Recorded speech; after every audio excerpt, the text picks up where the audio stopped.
Hello and welcome to the fourth episode of SheEIC, Empowering, Innovating and Changing the Business World podcast. I'm your host, Sara Jud from the European Innovation Council.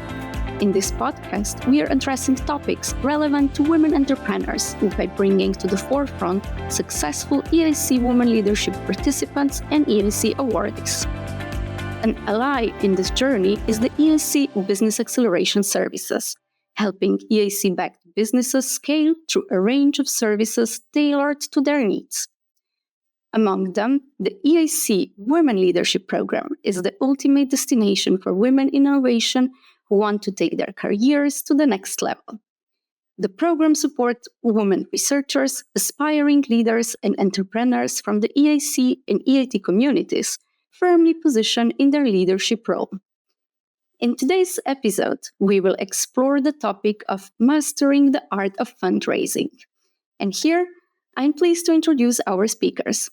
Joining us on this journey today is Marta Garcia Pedruelo, Chief Financial Officer at Multiverse Computing. The company is an EIC awardee, which is also a member of the EIC Scaling Club, an exclusive community of 120 European deep tech champions. Hello, Marta. Hi. Many thanks for joining us today. With us is also Simone Brummelhuis, founding partner and director of Borski Fund, that is improving access to capital for companies that are either run by female entrepreneurs or improve gender equality in different ways. Hello, Simone. Hi, good morning. Hello. It's a pleasure having you on the podcast. But before diving into today's topic of fundraising, a brief icebreaker, Marta, could you please explain us what Multiverse Computing does and why it is important? Of course. Thank you. Good morning. At Multiverse Computing, we develop a quantum AI software that we are actually applying to compact AI models. More specifically, we are compacting LLMs, open source LLMs. What it means is that we are able to compress a model, leave it to 98 or 96, 78% of each original size. That allows you to deploy the model on any very constricted space with no connection to the cloud. So this could be satellites, drones, cars, telephones, headphones, anywhere that you can imagine. But not only that, it allows you to reduce the electricity bill by half. So super powerful. We're very excited. This is a technology that is not traditional, comes from quantum. This is tensor network. So it's a completely different approach. We are compatible with other traditional techniques. We can use tensor networks to compress, and then to go even further on the compression, we can use quantization or other techniques. But we have something very, very unique and very powerful. Yes, and I think this is an amazing technology. By compressing the size and reducing the energy demand, your quantum technology is certainly opening up new ways of digital opportunities. Exactly. So, Simone, you are an investor. How important is it for you to keep pace with the rapid technological developments? That's a very good question. It's our belief at Borski Fund that the real owners of the technologies and the future of the development of that technology are the companies. So for us, it's also a matter of looking very closely to the companies and to the teams and how they are progressing. The role of an investor is more to look at the best teams, and the best team have the most knowledge on technology. So one of the first things that you do is evaluating the team and the knowledge of that team, as opposed to first evaluating the technology. So when you are pitched the company, so you say that you are focusing on the teams, what exactly are you looking for in these companies that you are investing?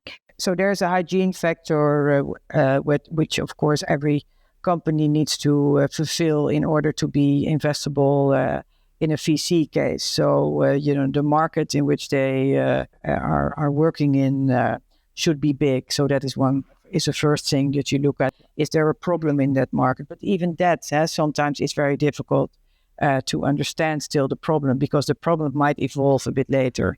But you do look to market problem, solutions, all those type of things. And in the end, it's also very much the team that you're looking at. So I take 3 keywords. So the diversity of the teams and their technical and commercial knowledge.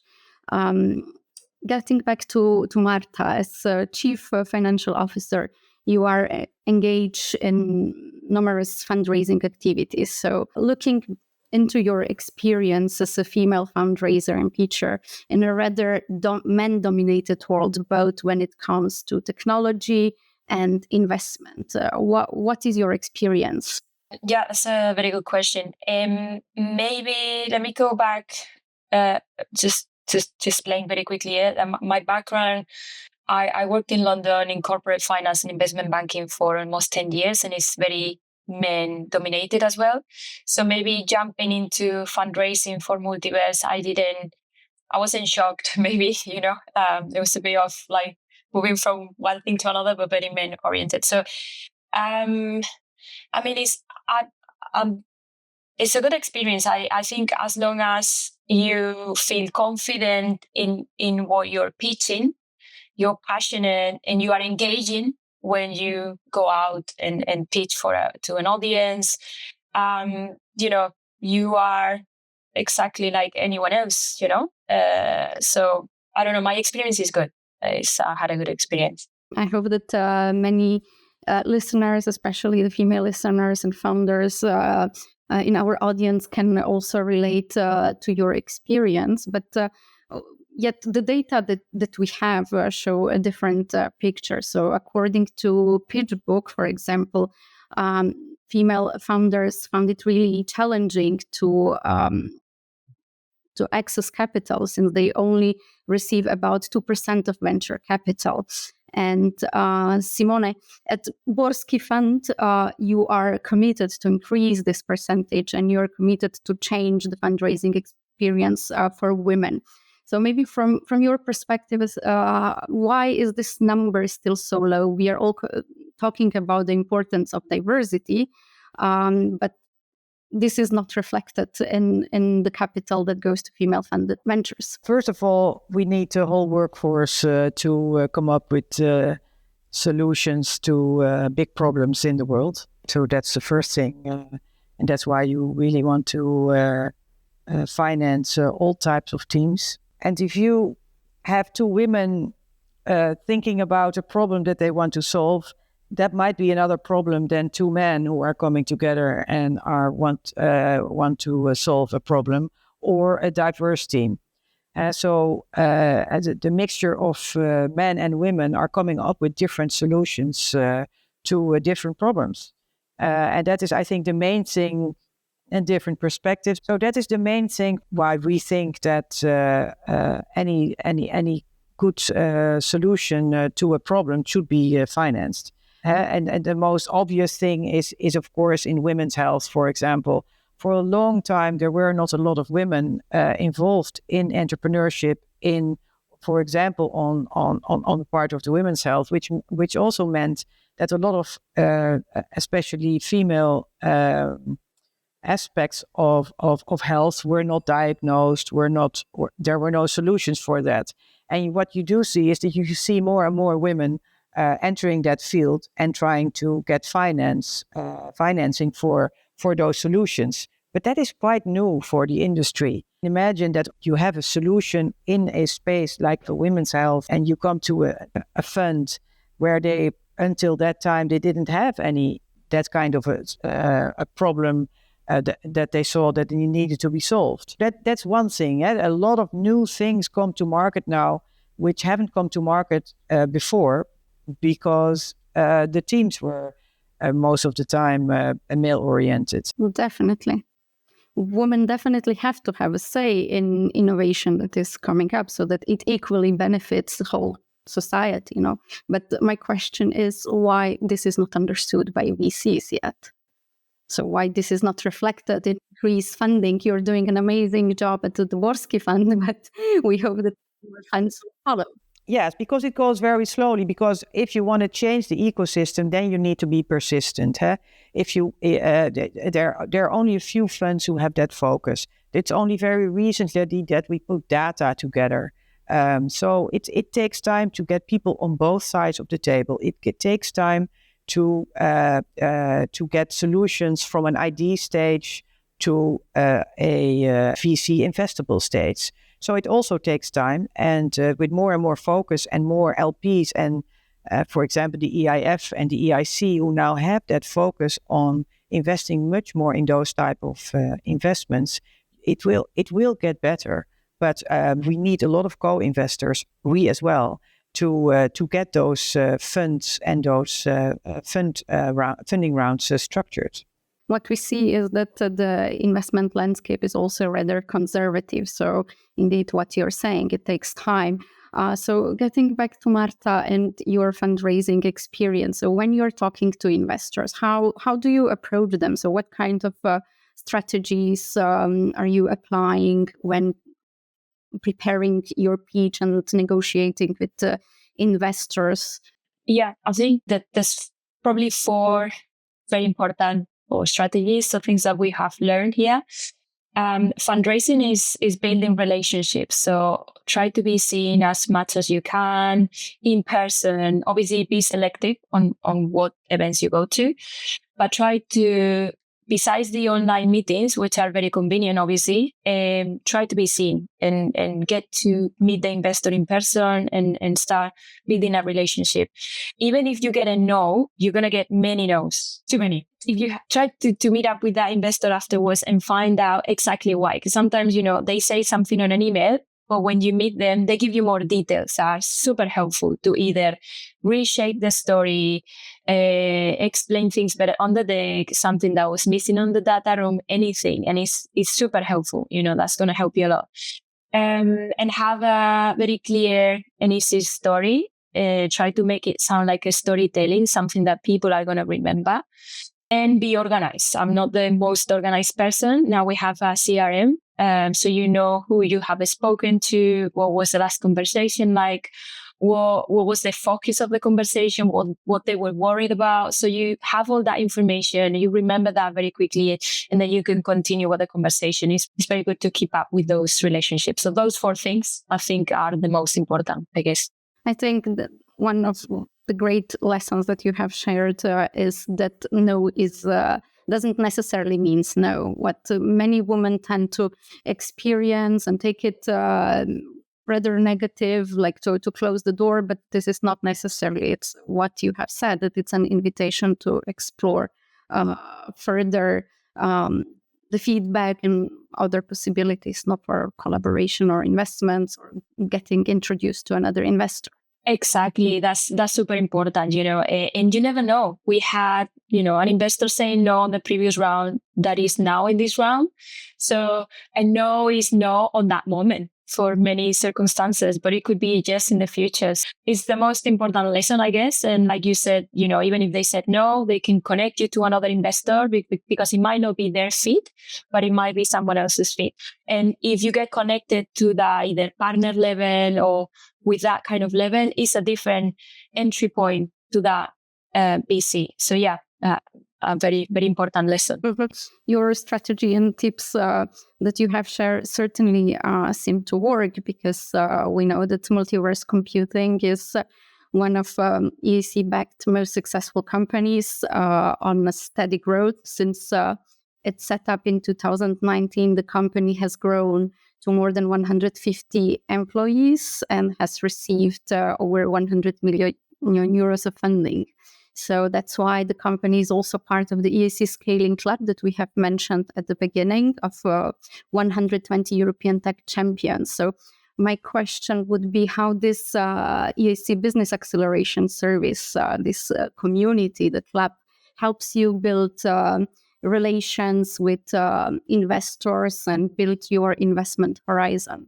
It's been super helpful from very tangible examples where, this has been helpful. Like, for example, in the process of building the storytelling, the deck on how we were going to go fundraising for this round, for our Series B, we had a lot of discussions with them, with the coaches, and they were able to highlight things that we thought they were quite well explained and that they made sense, but they weren't, whether we should stress some of our strengths, our competitive advantage better.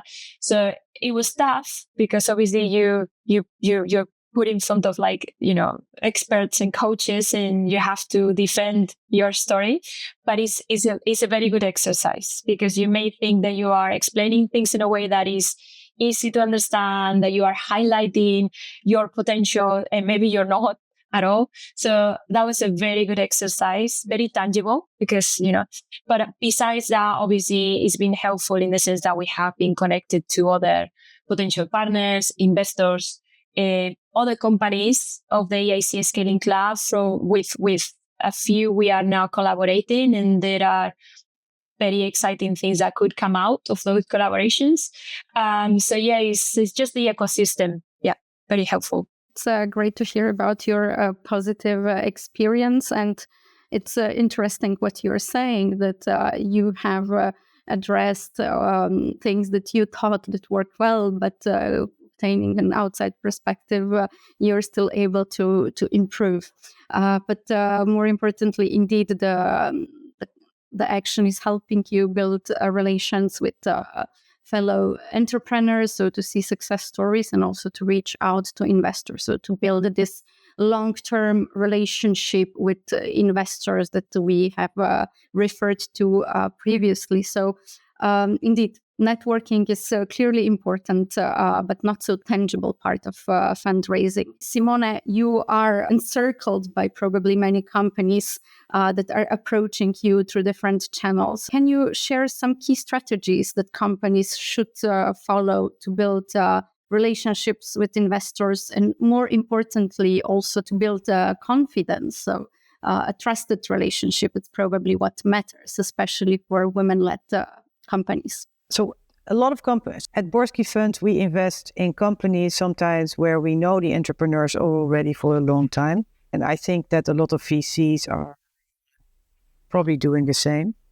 So it's always important to see the investment that you want to get as a relationship, because from the moment that a venture capital firm enters your cap table, it will be a relationship.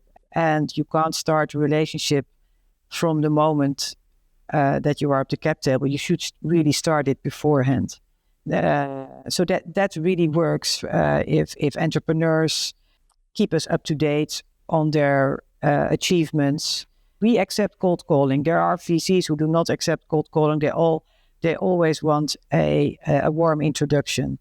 For me, that is not necessary, and I think it wouldn't also be fair for a lot of women. Because that's just a problem with the networks, that you sometimes don't know, you don't have that network.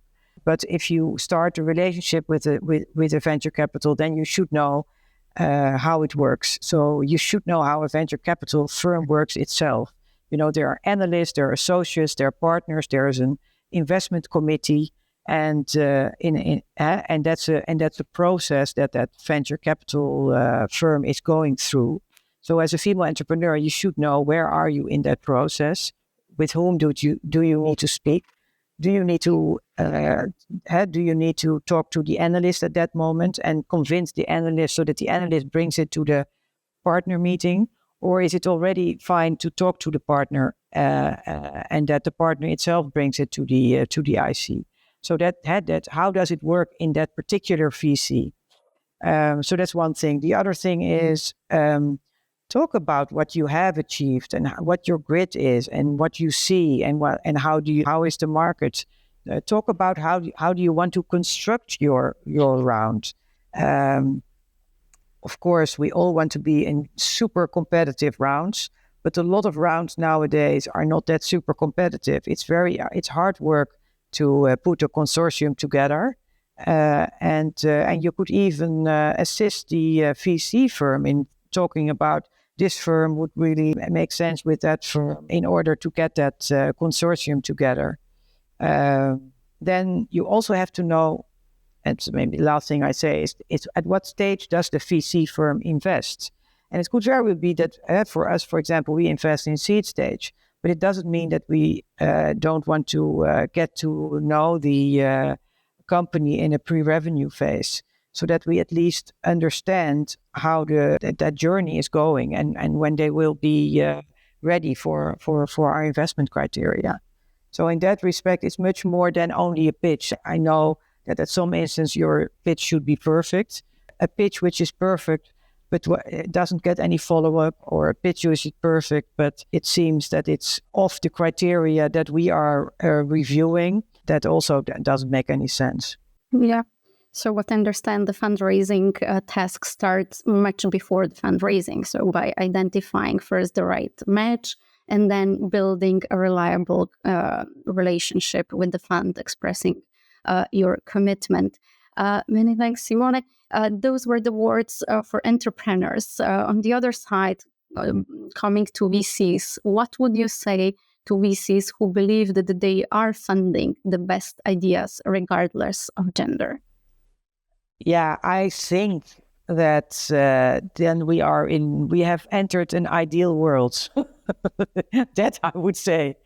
And the best ideas always come with a team. So you are always evaluating the team. That is true. So you are always evaluating people with all the assumptions and biases and preconceived ideas you have about that particular person, coming out a geography, coming from a university, coming from whatever. And it is true that we just need to invest also in solutions of mixed teams and of female-founded teams. So I would say to those VCs, at least get your pipeline filled with as much as gender diverse teams as possible, with people from different backgrounds, people from different universities, because it could very well be that your most successful founder is not the one that you thought beforehand on paper would be the one. Okay, thank you for sharing this advices. It's what we understand definitely important to find the right match in terms of the fund and keep it informed with your achievements once you are in its portfolio. Thank you. Marta, concluding remarks, probably the biases that Simone has been just mentioned are often experienced by first-time female founders who are fundraising their first round. What would be your piece of advice for them? Well, the first one is know your story, numbers, data, so that you feel confident when you go out fundraising and pitching, and be very honest as to what you know or what you don't know. I'm obviously the CFO. My background is in corporate finance. I'm not an expert on tensor networks. So I'm very honest and just say, this is what I know. Let me get back to you with an answer to your question. And that's it. And people are very okay with that.